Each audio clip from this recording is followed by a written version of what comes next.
ಇನ್ನು ಕೇರಳಂ ಚುನಾವಣೆಯಲ್ಲಿ ಹಾಲಿ 13 ಸಚಿವರಿಗೆ ಸೋಲಾಗಿದೆ. ಅದು ಮುಖ್ಯಮಂತ್ರಿಗಳ ಕತೆ ಒಂದು ಕಡೆ ಆದರೆ ಇಲ್ಲಿ ಕೇರಳದಲ್ಲಿ 13 ಸಚಿವರು ಪರಾಭವಗೊಂಡಿದ್ದಾರೆ.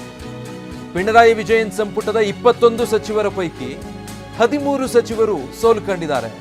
P Rajeev, V Sivankutty, Roshy Augustine, R Bindu, M B Rajesh, J Chinchurani, S K Saseendran, K V Ganesh Kumar, Veena George, V N Vasavan, V Abdul Rahiman, O R Kelu, Ramachandran Kannadappally ಸೇರಿ 13 ಸಚಿವರಿಗೆ ಸೋಲಾಗಿದೆ. ಪಿಣರಾಯಿ ವಿಜಯನ್ ಸೇರಿದಂತೆ 6 ಸಚಿವರಿಗೆ ಗೆಲುವಾಗಿದೆ. ಸಂಪುಟದಲ್ಲಿದ್ದವರು 21 ಜನರ ಪೈಕಿ 13 ಜನ ಸೋತು ಸುಣ್ಣಾಗಿದ್ದಾರೆ ಸಚಿವರು.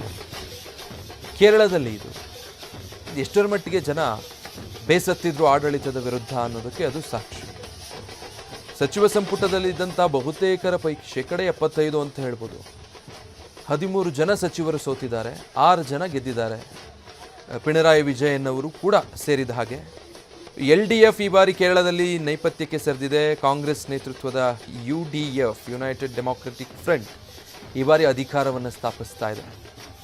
ಹೀಗಾಗಿ LDF ಪಕ್ಷ ಇಡೀ ದೇಶದಲ್ಲಿ ಕಮ್ಯುನಿಸ್ಟ್ ಪಕ್ಷ, ಕಮ್ಯುನಿಸ್ಟ್ ಸಿದ್ಧಾಂತಕ್ಕೆ ಎಲ್ಲಿಯೂ ಕೂಡ ಇನ್ನೂ ಅಧಿಕಾರದ ನೆಲೆ ಇಲ್ಲ. ಕಳೆದ 50 ವರ್ಷಗಳಲ್ಲಿ ಇದೇ ಮೊದಲ ಬಾರಿ ಯಾವುದೇ ಒಂದು ರಾಜ್ಯದಲ್ಲಿ ಕೂಡ ಆಡಳಿತ ಇಲ್ಲದ ಹಾಗೆ ಅಧಿಕಾರ ಕೈ ತಪ್ಪಿದ್ದು ಕಮ್ಯುನಿಸ್ಟರ ಪಾಳಿಗೆ. ಅದು ಕೇರಳ ಕಳ್ಕೊಳ್ಳೋದ್ರ ಮೂಲಕ ಆಗಿದೆ. ಕೇರಳದಲ್ಲಿ ಏನಾಗಬಹುದು ಅನ್ನೋ ನಿರೀಕ್ಷೆಗೆ ಜನ ಉತ್ತರ ಕೊಟ್ಟಿದ್ದಾರೆ.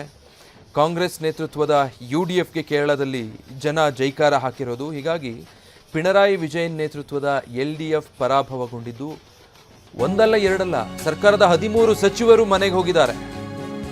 ವಿಧಾನಸಭೆಗೆ ಸ್ಪರ್ಧಿಸಿದ್ದ 2 ಕೇಂದ್ರ ಸಚಿವರಿಗೂ ಸೋಲಾಗಿದೆ.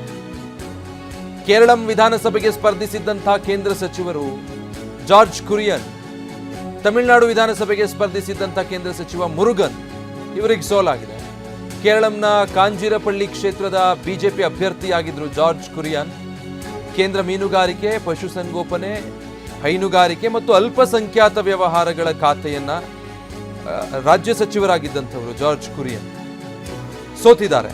ತಮಿಳುನಾಡಿನ ಅವನಾಶಿ ಕ್ಷೇತ್ರದಲ್ಲಿ BJPಯಿಂದ ಸ್ಪರ್ಧಿಸಿದ್ದಂತಹ ಮುರುಗನ್ ಕೂಡ ಕೇಂದ್ರ ವಾರ್ತಾ ಮತ್ತು ಪ್ರಸಾರ ಇಲಾಖೆಯ ರಾಜ್ಯ ಸಚಿವರು ಡಾಕ್ಟರ್ ಎಲ್ ಮುರುಗನ್. ಇಬ್ಬರು ಕೇಂದ್ರ ಸಚಿವರು, ರಾಜ್ಯ ಖಾತೆಗಳನ್ನು ಹೊಂದಿದ್ದಂಥವರು. ಒಬ್ಬರು ಕೇರಳದಿಂದ, ಮತ್ತೊಬ್ಬರು ತಮಿಳುನಾಡಿಂದ. ವಿಧಾನಸಭೆ ಚುನಾವಣೆಗೆ ಸ್ಪರ್ಧೆ ಮಾಡಿ ಸೋಲನುಭವಿಸಿದ್ದಾರೆ ಇಬ್ಬರು ಕೇಂದ್ರ ಸಚಿವರು. ಗೆಲ್ಲೋದಕ್ಕೆ ಸಾಧ್ಯ ಆಗಿಲ್ಲ.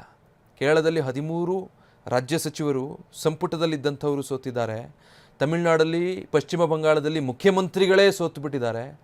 ಇನ್ನು ಇಲ್ಲಿ ಇಬ್ಬರು ಕೇಂದ್ರ ಸಚಿವರು, ಒಬ್ಬರು ಕೇರಳದಲ್ಲಿ ಸ್ಪರ್ಧೆ ಮಾಡಿದ್ದವರು ಕುರಿಯಾನ್, ಮತ್ತೊಬ್ಬರು ತಮಿಳುನಾಡಲ್ಲಿ ಸ್ಪರ್ಧೆ ಮಾಡಿದ್ದವರು ಮುರುಗನ್. ಇಬ್ಬರೂ ಕೂಡ ಗೆಲ್ಲೋದಕ್ಕೆ ಸಾಧ್ಯ ಆಗಿಲ್ಲ.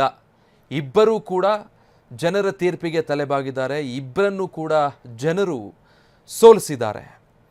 ಕೇಂದ್ರ ಸಚಿವರಾಗಿದ್ದವರು, ರಾಜ್ಯ ಸಂಪುಟದಲ್ಲಿ ಸಚಿವರಾಗಿದ್ದಂಥವರು, ಸ್ವತಃ ಮುಖ್ಯಮಂತ್ರಿಗಳು ಸೋಲನ್ನು ಕಂಡಿರುವಂಥ ಚುನಾವಣೆಯ ಫಲಿತಾಂಶಕ್ಕೆ ಇವತ್ತು ದೇಶ ಸಾಕ್ಷಿಯಾಗಿರುವಂಥದ್ದು.